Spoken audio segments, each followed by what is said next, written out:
different types of data types like primitive type, then structured data types. But what is data type?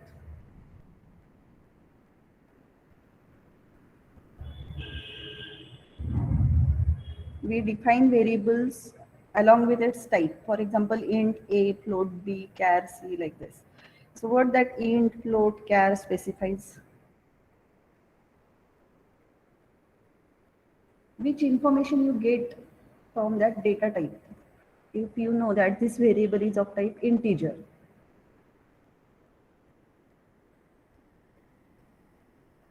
Yes, girls? I think you have not yet started studying for T2.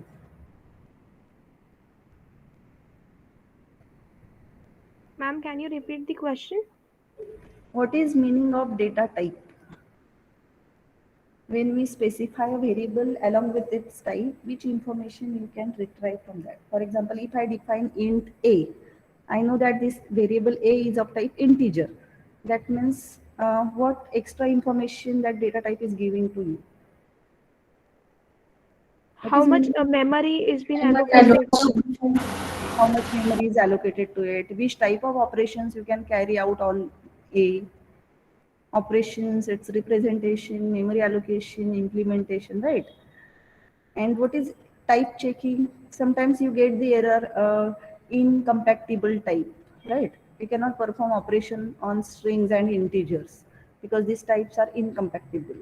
So that is type checking and handling type errors.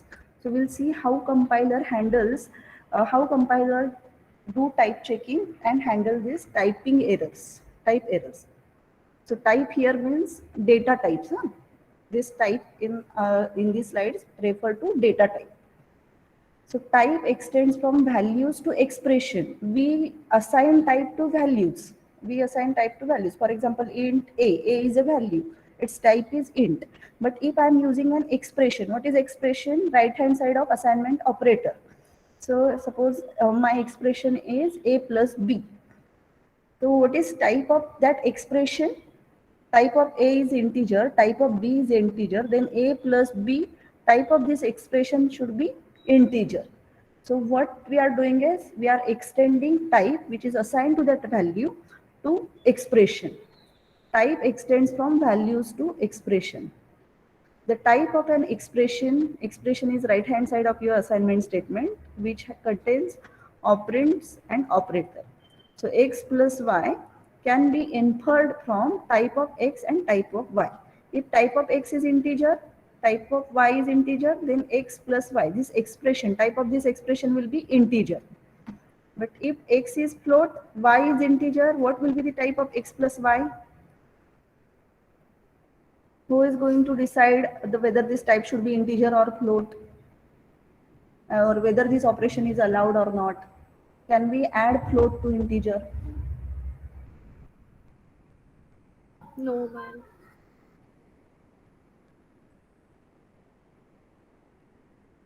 So we'll go to that level. Just understand what compiler has to do while doing type checking. So it depends upon the language whether to convert x, which is float, to integer, or whether to convert y, which is integer, to float, and carry out integer addition or floating point addition. That is decided by the language. So type of variable bindings, we have seen this. There are two types of binding: static binding, which is called early binding, means you know type of variable at compile time. So that type and the variable is bounded at compile time. So it is called static or early binding. And if you know the type of variable at runtime, that is depending upon when user enters value in that variable, like in Python or Scheme or Lisp. So when you assign a is equal to 10, a becomes integer. When you assign a is equal to 13.5, it will become float. So if the type of variable is decided at runtime, it is called dynamic or late binding. Now in previous session, we talked about static scope and dynamic scope, which is different from static binding and dynamic binding. Here we are talking about data type, binding of data type and a variable. Pascal language uses static binding of types and dynamic binding of values to variables. So So it allows both type of binding, static binding and dynamic binding. Lisp is pure dynamic for both values and types. Pascal and C is similar. Bindings, we have to declare a variable along with its type, but value you can ask user to enter value at runtime. So a variable, I have to define a variable before its use. So int a, comma int b, comma int c, and I can ask user enter value of a, enter value of b, enter value of c. Value to variable, that binding happens at runtime, dynamic binding of values. But static binding of type. Type is decided at compile time. But in Lisp or Scheme or Python, you know that no need to declare variable before its use. As soon as you assign a value, type is decided by interpreter automatically. So it is dynamic binding for both values and types. So when type of an object here means data object. It can be a variable, function, or a structure. So when you can define or determine type of a variable at compile time, it is called static binding. When the type of object is determined at runtime, it is known as dynamic binding. So how static and dynamic type checking is done? Now see, we are using static and dynamic terms at different situations, like static and dynamic binding, static and dynamic scoping, scope of variable, and static and dynamic type checking. This checking is type checking. Okay. So how, if you can check whether this statement is correct as per the type at compile time, that is called static type checking. But if you are going to, our compiler is going to check for typing errors whether this expression is correct as per the type rules, it is called dynamic checking. Type error occurs if an operation is improperly applied. Programs are checked statically. Dynamic checking is done during program execution or runtime. Strong typing will, I'll explain you what is strong typing means, which gives you freedom from type errors. Type checking is needed to make sure operations are well defined on the objects to which they are being applied. Means you cannot randomly use that operation. You have to use that operation with specific data type only. We have seen in previous topics where data types, we studied data types, individual data type, for example, which operations are permitted for int, which operations we can perform with array, which operations we can perform with pointers. So specific for that particular data type, there are certain operations defined. And if you are not using that operation, if you are using some different operation along with that data type, it will cause typing error, type checking error. So type checking is needed to make sure operations are well defined on the objects to which they are being applied. Static type checking is done once, typically at compile time. And dynamic type checking is whenever operation is applied on an object whose type would not be determined in advance. The type is going to decide at runtime. So how you are going to check typing errors? Type errors cannot be checked at compile time. So this, whether this operation is allowed or not on that particular type, can be decided at runtime. So it is called dynamic type checking. For example, in Java, I can create a variable string name. So it is compulsory that variable should have type. I cannot define directly name is equal to John. I have to declare the name as a variable with type string, int, or float. Now this is declaration. The name is equal to John. This is assignment. Values have data types. So this is a value John. I have assigned it to this variable name, and name is of type string. Okay, but I cannot write name is equal to 34 on next line. If I can write name is equal to 34, means I'm converting type from string to integer. This is not allowed in Java. So variables cannot change the type, that is static typing. Once the type is decided, name is of type integer, it will remain integer. In dynamic typing, I can define a variable name where variable have no type, and then I am assigning value to a variable, and I can change its type, name is equal to 34. So This is JavaScript. This is the syntax from JavaScript. So where values, variables have no types, variables have type, value can change the type dynamically. So it previously name was of type string and its size was 4 bytes. But on the next line, name is of type integer. Now its size is 2 bytes.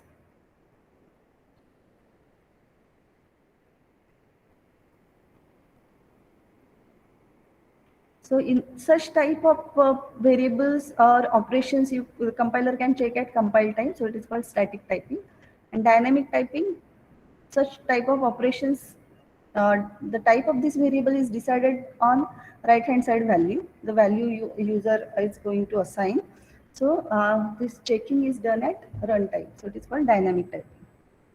Now, strong and weak typing. Java is strongly typed language. In Java sessions, we have mentioned that Java is strongly typed language.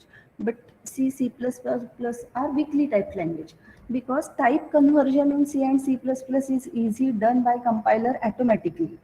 If you try to add integer to float or float to integer, and if you want to store that value into integer or float, the type conversion, converting one type into another, is done automatically in C or C++ by C++ compilers. But in Java, integer to float or float to double means widening. When you are loading a variable from 2 bytes to 4 bytes, 4 bytes to 8 bytes, it will be converted automatically. But shortening or when you want to convert float to integer or double to float, need to be specified by a user. That is called typecasting. That is must. Otherwise, Java will throw an error. You cannot proceed unless and until you deal with that error. So that is the restriction by strong typing rules. In strong typing, variables, expressions, etc. have types. Type must match. Means whatever the types is decided by the system, that should must match. For example, Java, C hash, and many other languages are strongly typed languages. They strictly follow type rules. Weakly typing, no data type. Means type is converted by a compiler, and it is not required to convert type explicitly. Java compiler, sorry, C++ compiler automatically converts the type. Let me give you one example.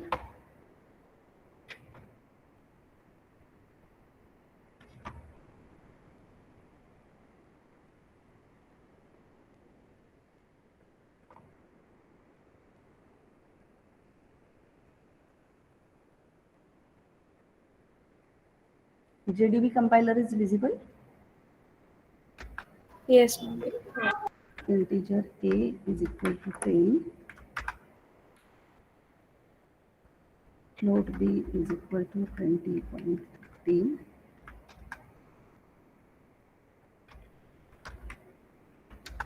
C is equal to plus b. And I want to print value of C.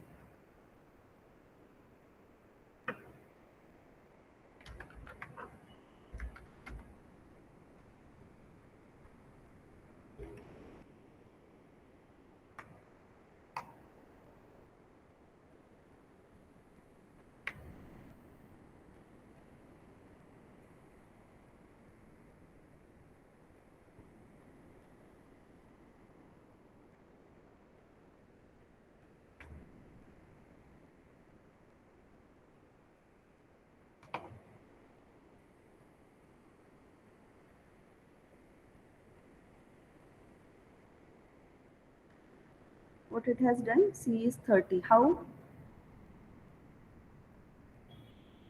What happened here? How this operation is carried out?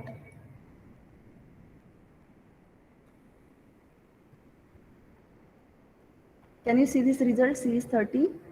Yes, ma'am, because C is declared as integer variable. So what do you think? This addition operation performed is integer addition or floating point addition? Integer. It is 10 Integer, plus ma'am. 10 plus 20.15 or 10 plus 20. If I see here, show here, if here instead of, look, %d, if I say %f, so it is showing error. Hmm? It is of type integer. So this type of errors are checked at compile time. So if this is float, then result will be 30.15. So what about this addition? Addition is floating point addition or integer addition?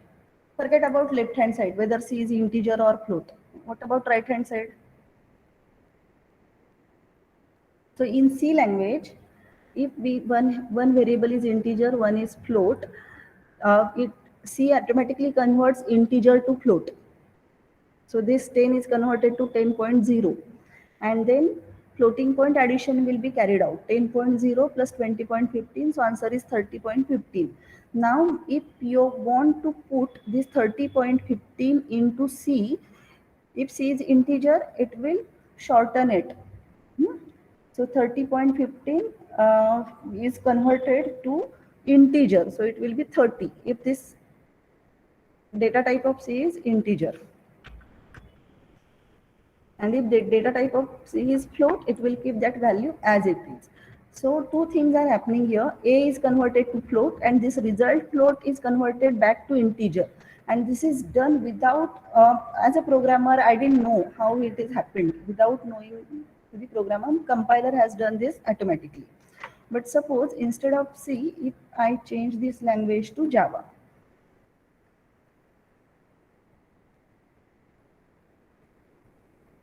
I need to reload it again. So here I'm using variable a instead of float. Let me use double.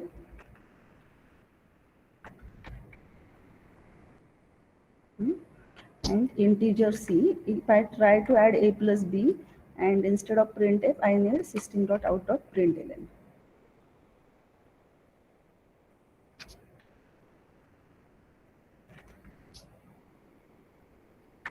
No need of return statement, as it is main is void in Java. What I want to print, value of c.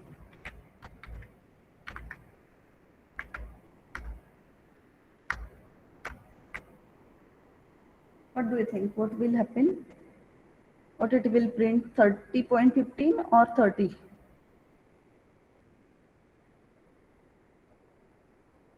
Same code, girls. Ma'am, it will give an error. Yes, ma'am. It should give an error. So this is a compilation error. Compilation, can you see a compilation failed? So Yes, compilation ma'am. failed means it has done static type checking. And observe that addition is not possible from double to int. See, possibly lossy conversion from double to int at line number 15. So what it has done, integer to double, it has converted integer to double, 10 to 10.0. It has carried out this addition. 10 plus 20.15, answer is 30.15. It is ready in temporary variable, but it is not able to convert that double to integer, conversion from double to integer, because result is stored in double. Now we want that double result, which is the result of a plus b, need to be stored in integer. So double to integer means you are shortening. So now compiler has a problem. Compiler will not automatically convert this double to integer. So how to get rid of this error? Here I have to do here Typecasting. typecasting.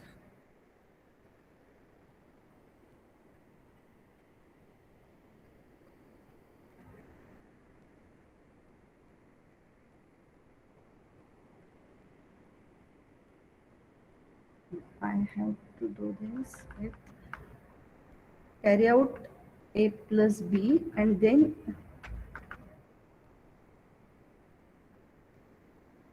where to write integer.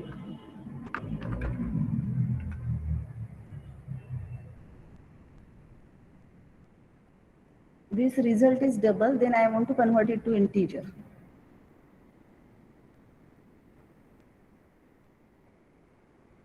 I think the integer part also needs brackets.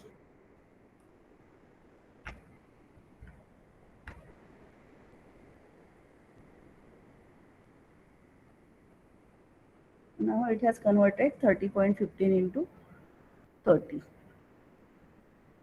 We are getting what is meaning of type conversion and type errors. C, Java is strongly typed language, C is weakly typed language. C didn't ask me to do these type conversions or typecasting. Compiler automatically converted integer to float or float to integer.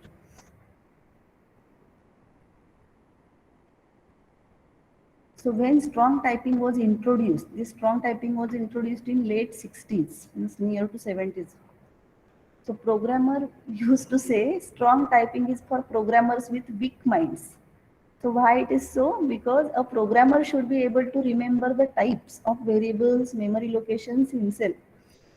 So if I'm going to use that variable, I have to recall what is the type that I have declared this variable as, and whether I want to do type casting or type conversion. So it was like for weak minds. So what is a type? Type is a set of values and associated operations. So when I talk about integer, I know that it takes values from minus 32k to plus 32k if integer is defined for 2 bytes.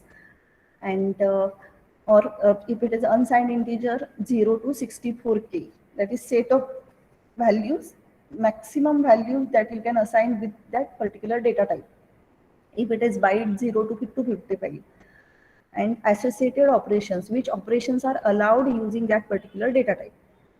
Now there are two different types of data types, basic types or primitive types or atomic types. There is no internal structure. For example, numbers, characters, booleans, built-in data types are called basic types, and constructed type like arrays, structure, pointers, functions, compound types or aggregate type that we have seen in detail. Now, what is type expression? So you know what is expression is. Binary expression A plus B, unary expression A minus A or A plus plus, B plus plus, uh, or tertiary operation like this. So those are expressions. But what is type expression? Compiler uses type expression to find out type checking errors. So type expression can be applied to basic types like integer plus integer should be integer plus float should be float, or float plus integer should be float. So how after that operation, what type should be of that expression? So that is basic type. A type name or type of, for example, if you define type def integer my integer, means you are defining this data type as my integer, and then you can define variable as my int a. So what is my int? My int is integer. So user defined data type like structure, class, or enum. Then constructed data types, like which has other data types as its elements. For example, say array. Array can be of character array, float array. So it has values and their data type. For example, integer value A is of type character, like this. Then product of two different types. Record, uh, each field, type of each field in record or structure.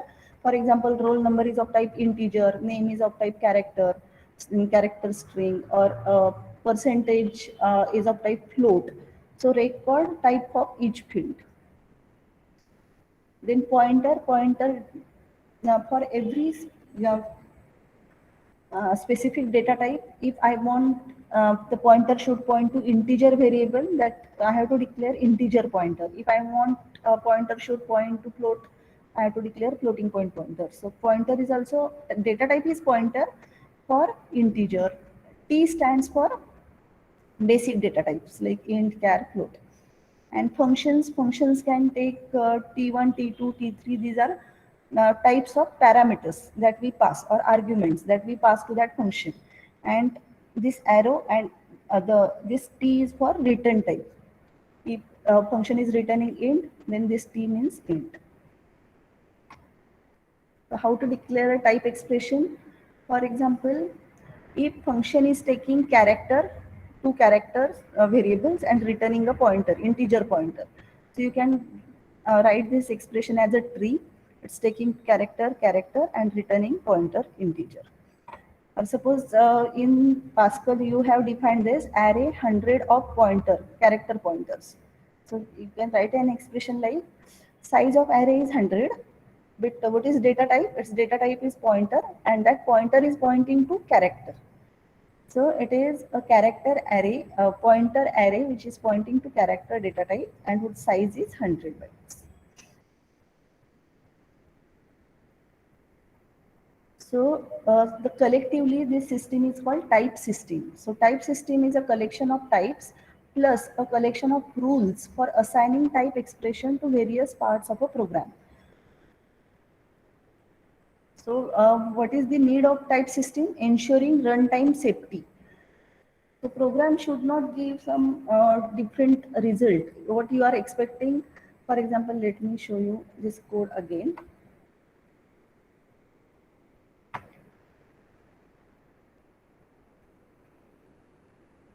What is mean by runtime safety?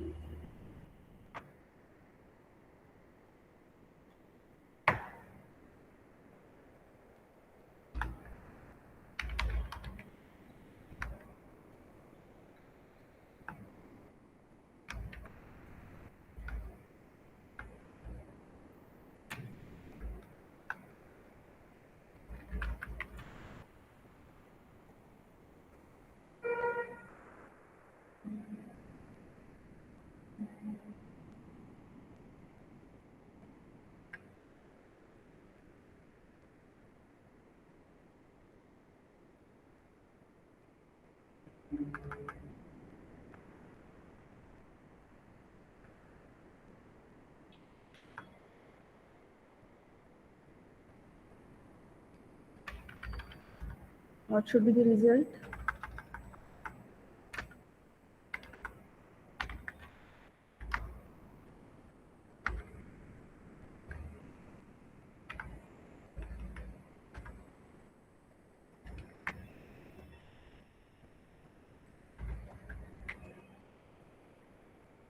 What should be the result? It's printing 0. If I declare C as float, then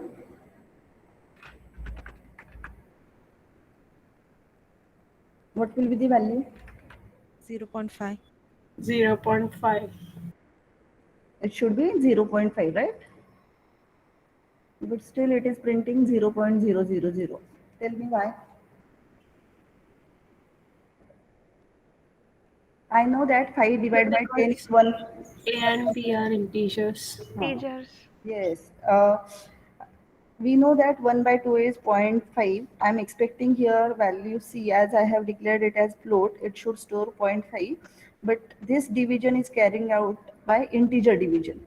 So operation division, when we are applying on integer and integer, so result is integer. So 5 divided by 10 is 0.5. So it will automatically crop that. It will take that value as 0 and then it will assign it to float. So this assignment happened next, later, after calculation of right hand side. So result right hand side is 0. I didn't want that result as 0. I want that result as float. So what should I do here? I want result 0.5, which is actually correct result. And this may lead to a big error in future, and you are not able to find out why you are not getting that error. Suppose I am going to divide this.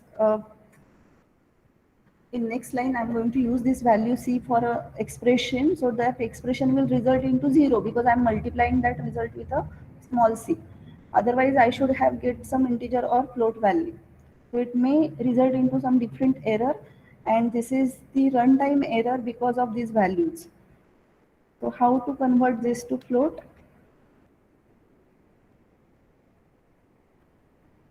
At least one of the parameter of these two, either A or B, should be converted to float.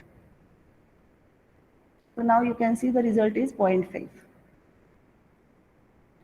Here I haven't changed data type of A or data type of B, but while carrying out division, I have just added 0.0. So this is float. So 5 is converted to float. Floating point division will take place. Result is in float. So zero point 0.5, and that will be assigned to C. So to avoid this runtime errors, we need strong typing or type ensuring runtime safety, detect and avoid runtime errors before execution, that is at compile time. Improving expressiveness, interface with well-defined operations. So like in Java, we have seen when I'm converting integer to double, no need of type casting. But when you're converting from double to integer, it is must. So user should be aware that you are converting double value to integer value by yourself. So that is expressiveness. Generating more efficient translation. So we convert real arithmetic, integer arithmetic. So while performing these translations from one data type to another data type, as it is done at compilation time, it becomes more efficient. There are no burden on runtime conversion, type conversion. So a type system for a language is set of rules. So we have to see how the set of rules is defined by the language. The rule of type system specifies proper usage of each operator in the language. So expression is either variable or a constant, or it is formed by applying plus, star, slash. See how you use assignment statement. A is equal to, what should be on right hand side? A is equal to, can be a number. A is equal to 10. So it can be a constant, or it can be a variable. A is equal to B, or it can be an expression. A is equal to X plus Y star Z, etc. So expression is either a variable or a constant, or formed by applying different operators. Real number should contain decimal point. So there are different types of languages depending upon their type system. Some languages are untyped languages. Like type is not defined, or it is not compulsory to declare the type. For example, assembly level language has no types, or BCPL language is not defined with data types. Then strongly typed language, we have seen language in which every expression can be assigned an unambiguous type. Unambiguous means the type of that expression is uh, unambiguously decided at compile time. There is also statically typed language and dynamically typed language.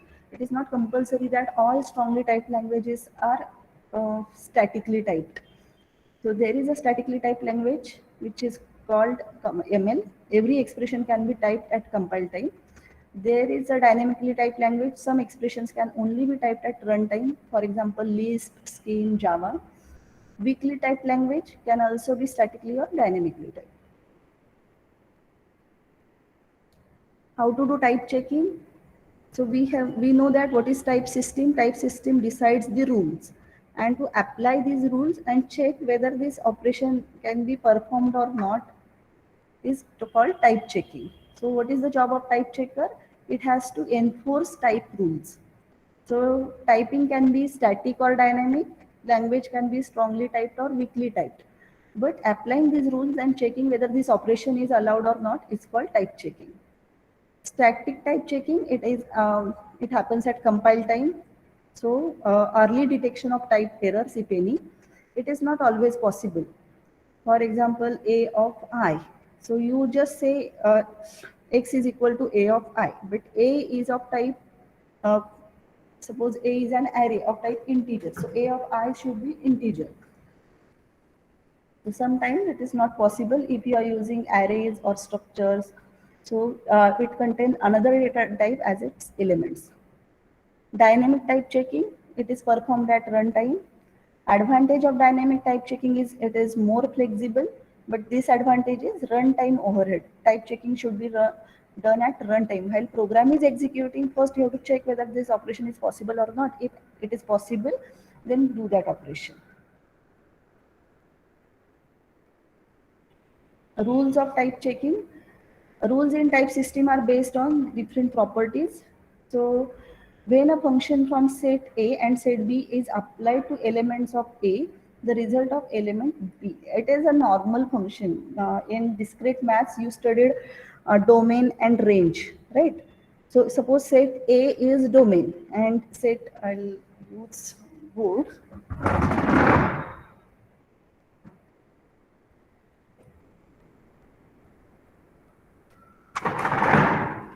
So the line is set A.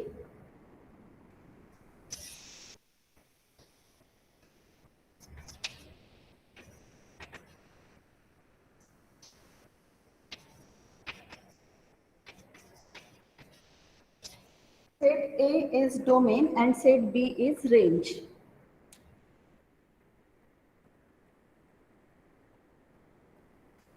Suppose these are values in set A and I am defining a function f of A square.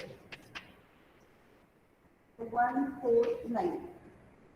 Now you can read this line. Why it is not starting?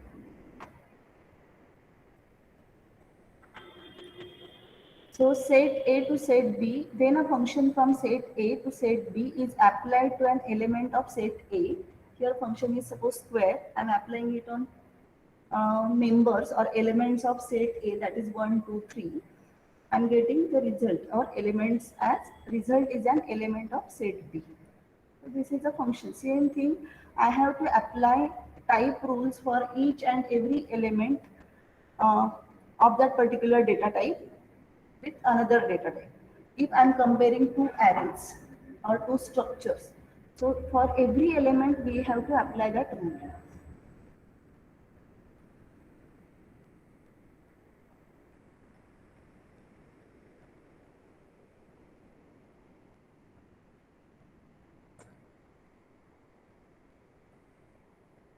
In case of arithmetic operations, so arithmetic operators are also functions. So with each arithmetic operator, there is a rule that specifies type of an expression. For example, if operator is plus, it will check whether E plus F. E is of type integer, F is of type integer. So integer plus integer is allowed or not, like this.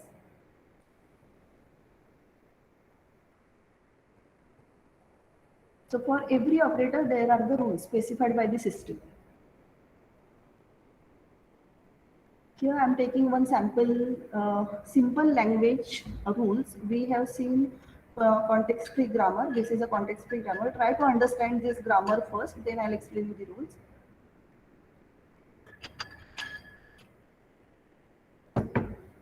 So P is nothing but a program. We are starting from top view. P is a program. Program has declarations. D stands for declarations. S stands for statements. So as in that it's a C program. In C language, we have to declare variables and then followed by statements. Now what is a declaration? Declaration can be declaration semicolon declaration. Means we can have more than one declaration statements. And declaration can be ID colon T. This is a Pascal syntax. For example, X colon integer. T is data type. ID is identifier A, B, C or whatever the name you want to give to your variable. T is type, data type. Character, integer, boolean. This is the syntax of array in Pascal. Array of num, that is size of T. T is type. Type means character, integer, boolean. And this arrow stands for, this cap stands for pointer. Like star we use in C language. Here cap is used for pointers in Pascal. Then about expression. Expression can be a character constant like ANS answer is equal to S. So in single quote we type S, Y. So that is character constant, means literal. Num is integer constant. ID is identifier. Then expression can be E plus E, E bracket E, that is for array. E pointer and E bracket E. Then S goes to, this is a statement. Statement can be, we can have multiple statements. Then statement can be assignment statement, ID equal to E. E we have seen E plus E bracket E like this. Or if statement, if expression then statement, or while statement. Now for declaration, this is a grammar for declaration. Look at right hand side. Here we have just defined the grammar, but this grammar is followed by rules. So D goes to D colon D, declaration. D goes to ID colon T. I'm just writing these rules again. ID colon T. So whenever we are declaring a variable, if I'm saying integer X, what compiler will do? Compiler will put X into a symbol table and its data type is integer. So this information we are telling the compiler to store. So insert function is called. This function will store this name. Identifier is say X colon int. So X is name of identifier, type is int. So this name and type is stored on a symbol table. Symbol table is maintained by compiler. Now whenever we declare variables, these variables are stored on the symbol table. So if T goes to character, if this T is character, T dot type is char. So this type will be char. If this T is integer, T dot type is integer. If T goes to boolean, T dot type is boolean.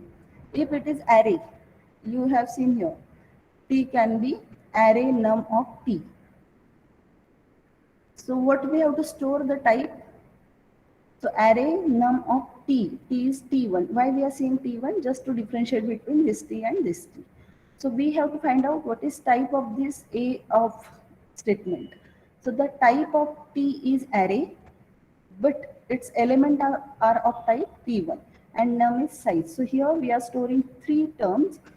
That data type of this expression is array and its element, each type of element is T1 and size of that array is num. So that is stored on the symbol table. If it is a pointer, then we are saying that type of T, this left hand side T is pointer of integer or character or boolean, etc.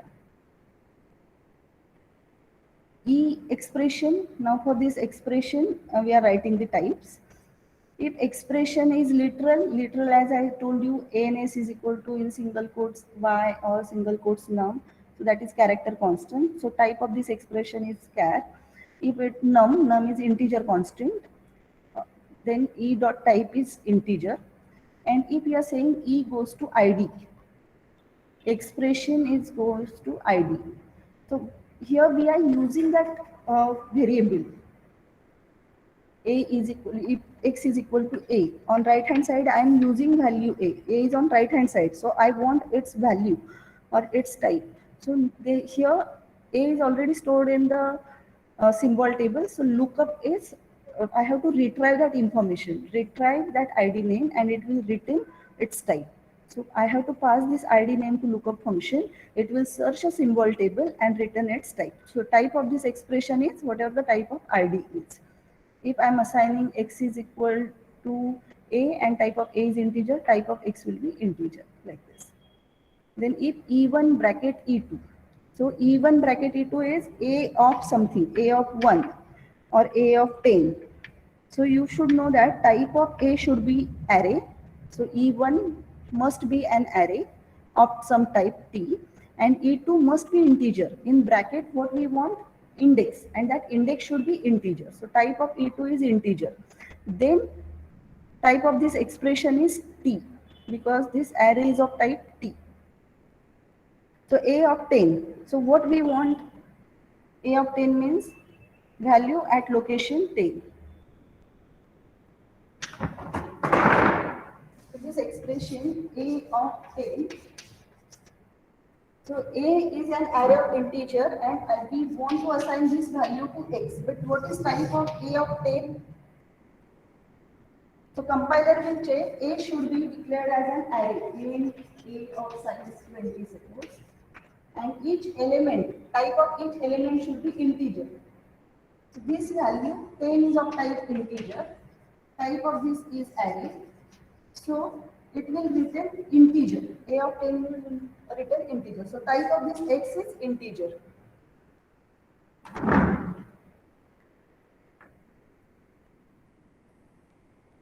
Try to understand this grammar. If it is a pointer, pointer is for specific type. So you have to get E dot type should be a pointer and E dot type is of type T. That pointer, you know that pointer has also defined as type. It is pointing to int, pointing to char, or pointing to the boolean. Then return its type. Otherwise, it will be a type error. Everywhere you can see else error. This will print type mismatch error. If the expression is binary expression like E plus can be replaced by any operator, E star, E slash E, E minus E, then system will provide rules. If type of E1, that is expression 1, is integer, type of expression 2 is integer, carry out integer addition. The type of this expression E1 plus E2 will be integer. If it is integer, it is float, we have to write these types. If it is integer float, the result should be float. If it is float plus integer, result should be float. Float plus float, like this. So provide all the rules, otherwise error. E1 bracket E2. So E1 bracket E2, it is a function call. So this type of E1 should be T1 type T1 to T2, and E2 is T1. Then expression type will be T2, else error. For statements, now we have seen grammar rules for declaration, then typing, expression, and now lastly statement. Now how to decide type of a statement? Statement can be simple assignment statement, ID equal to E. So now we have to check whether type of ID is matching with type of expression. And how to get type of expression? From these rules. Here, type of E dot type. So here first we have to check what is type of ID. So from where we are getting type of ID? Symbol table. We have stored this ID into a symbol table. So lookup function will retrieve this value ID dot type, that, and it should match with right hand side, that is E dot type. If this is matching, then uh, go to the next line. Otherwise, error. So type of yes dot type, yes is statement, its type will be void. If left hand side type is matching with right hand side, type of that statement is void. Statements are typeless, it is not integer or character, but expressions are type. Expression should have type. Then another grammar rule is S colon S, that is we can have multiple statements. S colon S. We have seen ID colon E. So type of S1 should be void, type of S2 should be void, then type of S is void, else error. If expression then statement, if statement is if expression then statement, type of expression should be Boolean, because this is a condition. If the condition is true, go to S1, else S2, like this. So expression should result into Boolean. The type of expression should be Boolean, and type of S1 should be void, then type of capital S is void, else error. Similarly, while expression do S1, so type of expression should be Boolean, and type of S1 should be void, then S1 is void, else error. So this is for some hypothetical language, but such type of rules are provided by a language, and grammar will just match that statement with these rules, and it will execute these actions, and if these rules are matching, then it will move further, otherwise display an error. So one example, for example, for this grammar, if variables are declared as I is integer and j is integer, and I is equal to I plus 1, j is equal to j plus 1. So we'll check whether this is correct as per our grammar or not. So here we can take the help of parse tree or abstract syntax tree. So we have to start from start symbol. Start symbol for this grammar is P, program.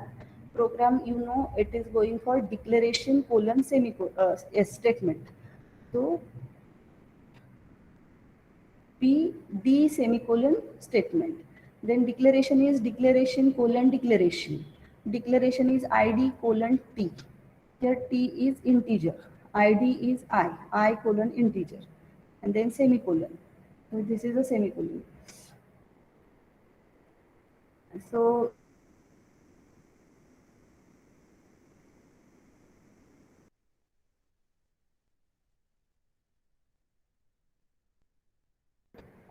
here parse tree is also given. So just verify whether you are getting this parse tree or not. If you are getting the parse tree, means this string is correct. There is one more example of array declaration. Check whether this parse tree is matching with the grammar or not. You should get at the end a complete string.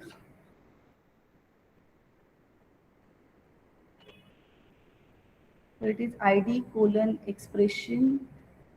It is id colon id bracket id bracket id bracket num. So here 2 means num, a of 2, a is id, a of 2. Then this b is id, this is another bracket. Then this f is id, f this is curly brace, and this you are assigning to id. And declaration is integer, I colon int. This is also matching.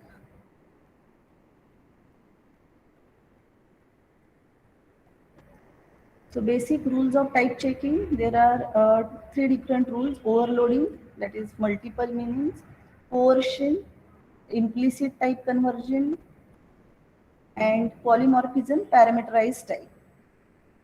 So overloading means, see, plus operator. We can add 2 integers, we can add 2 floating point numbers, or we can add integer plus float. So operator is defined to perform operation on various types. So plus is used for both integer and real.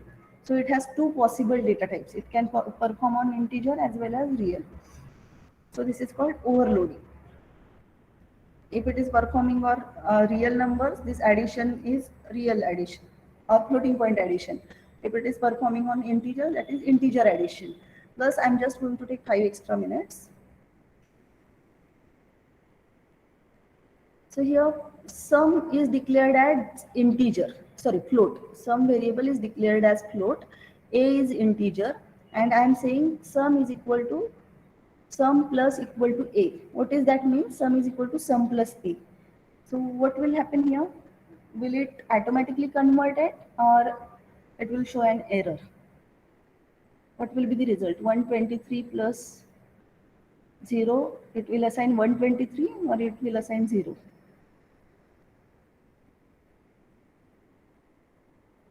So in this case, when we are adding sum plus a, sum is float and a is integer. So result is float because you are storing result into floating point variable.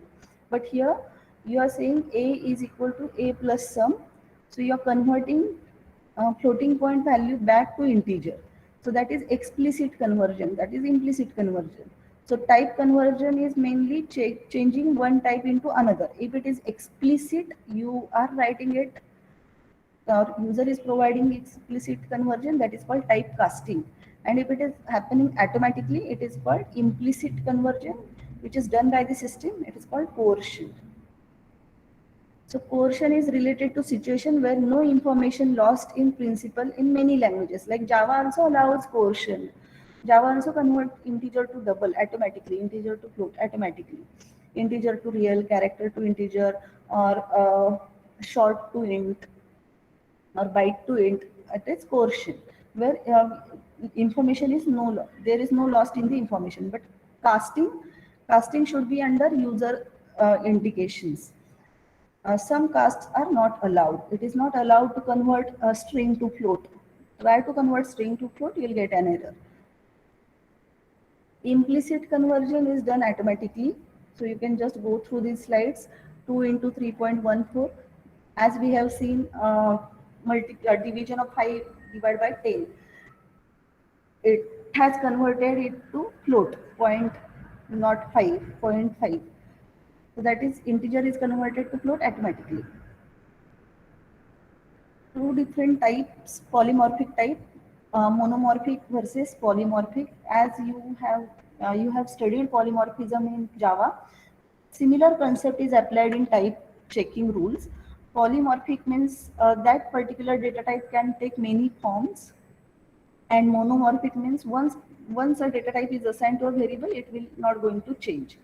So there are again 2 types of polymorphic data types: universal and ad hoc. In Java, we have seen pure polymorphism and ad hoc polymorphism. Similar to that, but that is object-oriented concept. This is type system concept. Ad hoc means overloading and coercion, which is automatically happens. Coercion also converting a type integer to float or float to double, but variable is changing its type. So it is ad hoc, but coercion, overloading, like plus, you are applying plus operator to integer as well as float. But this is ad hoc polymorphism. But universal polymorphism is like pure polymorphism. There are two types, parametric and inclusive. So universal polymorphism is true polymorphism. Unlike ad hoc polymorphism, universal polymorphism imposes no restrictions on admissible type. The same logic applies to potentially unlimited range of different types. Ad hoc polymorphism in programming language, ad hoc polymorphism is kind of polymorphism in which polymorphic functions can be applied to arguments of different types.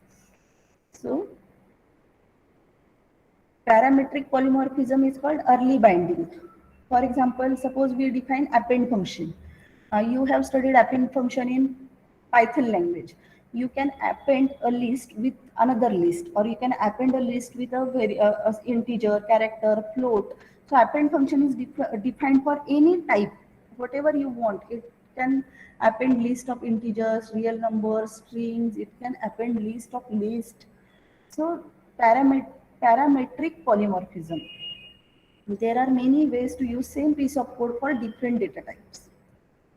And inclusive polymorphism is called subtyping. Subtyping means once you define a variable, it can be applied to different data types. For example, in C language, we can declare a void pointer. So you can assign pointer to that or floating point pointer to that. So that is called polymorphic. We talked about overloading and coercion. What should I do? This is also important part, type equivalence, to check how to check whether the left hand side type is matching with right hand side type. So there are two types of equivalence, structural and name equivalence. So structure, for example, we have two structures, employee structure and student structure, and we are matching element by element. That is structural equivalence. And name equivalence means type name should match. Integer variable can map with another integer variable, two names. Name equivalence views each type name as a distinct type. A and B don't match because they have different names. Means integer is not matching with float, or integer is not matching with character because name is different, data type name is different. But in case of structure, I have two structures, name is structure student and another name is structure employee, and then I'll check whether each element of this structure is matching with each other. So structural equivalence, they are same basic type, or they are formed by applying the same constructor to statically equivalent data types. A and B match because they are both Boolean. The type of A is Boolean, type of B is Boolean. So it is structural equivalence. So to check structural equivalence, there are three steps. First, type name should be same, type name should match. Then two types are structurally equivalent if they are formed by same construction rules. And then type of each element of that structure should match with type of another element of same structure. Suppose I have these two data types, S and T, and S is array of char, T is also array of char. So first we will check whether this type is matching with this type, yes. Then we'll check whether each element of this type is matching. Type of each element, elements can be different, but type is, yes, its type is character, its type is character, type is matching. And both are constructed with same rule. So these are structurally equivalent statements. Here I have a structure cell, I have a structure element. Your variables are different. Your variable is j, k, and pointer. Your variable is n, m, and pointer. But type of each element is matching with type of another element of the structure. So these are structurally equivalent data types. Same thing, this 1, 2, 3 is, you can write an program. Our system has this program which will written this statement S is matching equivalent to statement T, and we will written true or false. So S and T are basic type, return true, same basic type. Then if it is an array, then we'll check each element of the array is same with another element of the array. So if there are two elements, S1, S2, and here two elements T1, T2. So S1 should match with T1, S2 should match with T2, like this. Then and then, here condition is and, it will return true. Pointer S1, and if it is pointer, then what it is pointing to? S1 is pointing to integer, T1 is pointing to integer, then this is equivalent, otherwise not. So just go through these slides. Name equivalence, we have talked about structural equivalence. Name equivalence means type name should match with each other. How name equivalence is implemented in Pascal and C++. Otherwise, in next, I'm going to take one extra lecture on Friday. I'll cover this part. I think I should stop here. So this is end of unit 2. Don't worry, I'll cover this topic in Friday's lecture. Vaishali ma'am will mail you. Type equivalence in Pascal and C. This part is remaining. I'm going to explain this equation.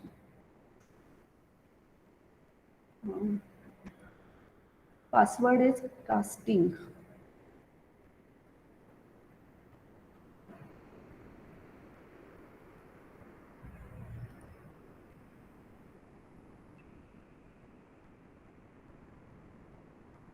Change time.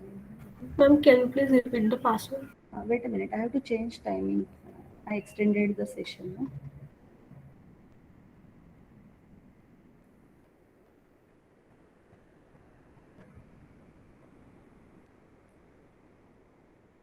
You go through the slides, and if you have any queries, you can write me a mail.